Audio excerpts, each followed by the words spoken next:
पहले हम पढ़ेंगे इस लाइन से लेके इस लाइन तक। तो इस लाइन का मीनिंग क्या है? सबसे पहली बात ये कह रहा है कि अगर आपने कोई कंट्रोल लगाया है, कोई कंट्रोल लग चुका है जो ऑडिटर को चेक करना है, सबसे पहले आप उसकी डिज़ाइन देख लो। डिज़ाइन आपको क्या बताती है कि वो कंट्रोल कैसे-कैसे काम करेगा, कहाँ वो लगा रहेगा, कोई चोरी होगी, कोई गलतफ़हमी होगी, कोई मिसस्टेटमेंट करने की कोशिश करेगा तो वो कैसे-कैसे पकड़ लेगा, पीडीसी करेगा।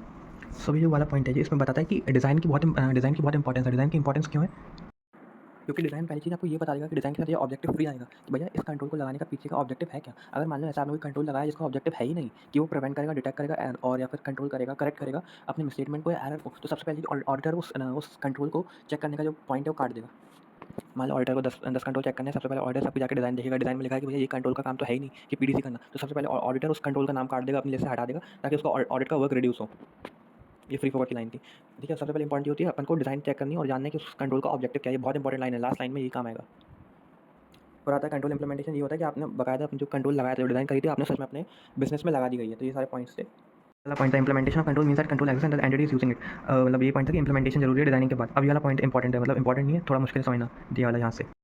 सबको थर्ड पॉइंट का मतलब क्या है? थर्ड पॉइंट का सबसे पहले मतलब है कि पहले यहाँ से पढ़ो, इफ समथिंग इज एक्चुअली, सबसे पहले चीज, if it is bad control that won't prevent error. अगर भैया वो बहुत बेकार कंट्रोल है या फिर वो कंट्रोल ऐसा है जो जिसको एरर प्रिवेंट करना ही नहीं है, so it is useless. So it is useless to check if the control is using correctly और नॉट।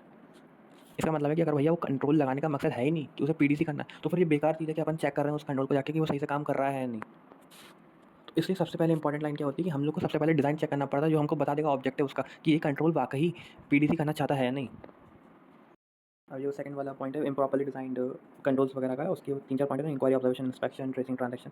वही सारे पॉइंट्स हैं। पहला पॉइंट ये कह रहा है कि अगर इम्प्रॉपर्ली डिजाइंड है कोई अपना इंटरनल कंट्रोल, तो एक वीकनेस की तरह काम आएगा। मतलब उससे अगर कोई डेफिशिएंसी बन जाएगी और वो अपने फाइनेंशियल स्टेटमेंट क्रिएट करने के जो चांसेस हैं, जो लाइक्लीहुड है, वो इंक्रीज हो जाएगा। तो इसलिए हम लोग आरएपी करेंगे ताकि हम लोग ये जान सकें what about the design and implementation of relevant controls. RAP मतलब वही अपन लोग एविडेंस निकालेंगे या फिर इसके जानेंगे कि मतलब कि डिज़ाइन कैसी है और इनका कंट्रोल कैसा है, ताकि हमको पता चल जाए कि हम लोग को इनका जो इम्प्लीमेंटेशन है, इनकी जो डिज़ाइन है, वो किस हद तक सही है।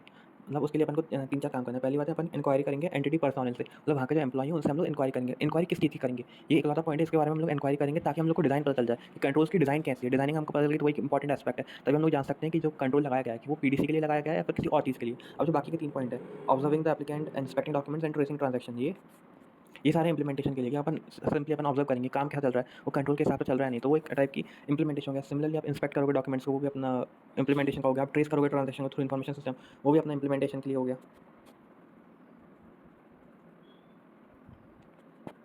यहाँ लिखा ना, they help determine if the control is actually being followed as.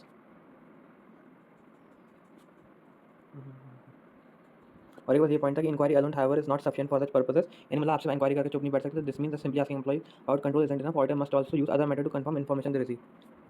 बाकी लाइन ये भी है कि जो इंक्वायरी वाली लाइन है कि inquiry alone however is not sufficient for such purposes, यानी मतलब सिर्फ डिजाइन को इवैल्यूएट करने के लिए, डिजाइन जानने के लिए इंक्वायरी काम नहीं आती, और भी आपको अलग अलग मेथड और यूज़ कर सकते हैं। वही अपने मेथड हथियार अपने ऑडिट के, ये वाला पार्ट और इस वाले पार्ट पे फोकस करेगी।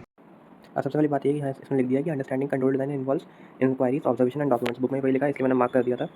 फिर आई बात ये पॉइंट और इंपॉर्टेंट है, testing control effectiveness involves determining the control is actually working as design and consistently preventing और डिटेक्टिंग एरर्स। वही अगर कंट्रोल अगर अच्छे से काम कर रहा है और डिटेक्ट और प्रिवेंट कर रहा है एरर्स को, तो वो एक्चुअली इफेक्टिव है, वरना इफेक्टिव नहीं होगा। अब ये पॉइंट है मैनुअल कंट्रोल्स, यानी वही अपने कंट्रोल एनवायरनमेंट वाले मैनुअल कंट्रोल्स, मतलब इंसानी कंट्रोल। ये पॉइंट इंपॉर्टेंट है। जो इंसान अगर आपने कहीं कंट्रोल के तौर पे लगाया तो तब क्या वेरिएबिलिटी आती है, मतलब हर टाइम, मतलब हर चीज़ इतनी होनी है कि मतलब आपको कोई काम करवाना है, आपको कोई प्रोडक्ट मंगवाना है, तो एवरेज टाइम 10 मिनट है। इसका ये मतलब नहीं कि 10 मिनट में आएगी, कभी 9 मिनट लग सकते हैं, कभी 11 मिनट लग सकते हैं, कभी 12 मिनट लग सकते हैं, कभी कभी तो 20-25 मिनट भी लग सकते हैं, कुछ होगी प्रॉब्लम। तो उतनी कंसिस्टेंसी नहीं होती है, ठीक है। एक प्रॉब्लम रहती है। दूसरी प्रॉब्लम ये रहती है कि इंसानों के फैक्टर्स भी बहुत सारे होते हैं, फटीग हो गया या फिर ह्यूमन एरर, ओवरसाइड, ये सारे, तो एक वो नहीं मिल पाता ऑडिटर को रीजनेबल एश्योरेंस की। ये जो आपने कंट्रोल लगाया है, ये एकदम कंसिस्टेंसी के साथ काम करेंगे, इनमें मतलब कोई प्रॉब्लम आएगी नहीं, मतलब एक जैसा रिजल्ट प्रोड्यूस करेंगे। जबकि आप ऑटोमेटेड कंट्रोल्स, यानी वही अपने कंप्यूटराइज कंट्रोल या फिर एक टाइप के मैकेनिक कंट्रोल, मशीन कंट्रोल, उनमें क्या रहता है, भैया वो जैसे अभी काम कर रहा है वैसे बाद में काम करेंगे। हाँ, एक बार आप टेस्ट कर लो, उसके बाद आप 2-3 बार और टेस्ट कर लेना, तो आपको सब पता चल जाएगा कि भैया ये एकदम प्रॉपर कंसिस्टेंसी के साथ काम कर रहे हैं, इनमें से कोई वेरिएबिलिटी नहीं आ रही। तो बस एक इंपॉर्टेंट पॉइंट था। और बस एक ये पॉइंट है कि however when changes are made to the system of automated controls, it would necessitate the order to renew testing, मतलब आप एक बार टेस्ट कर लेना, ये एक इंपॉर्टेंट पॉइंट था।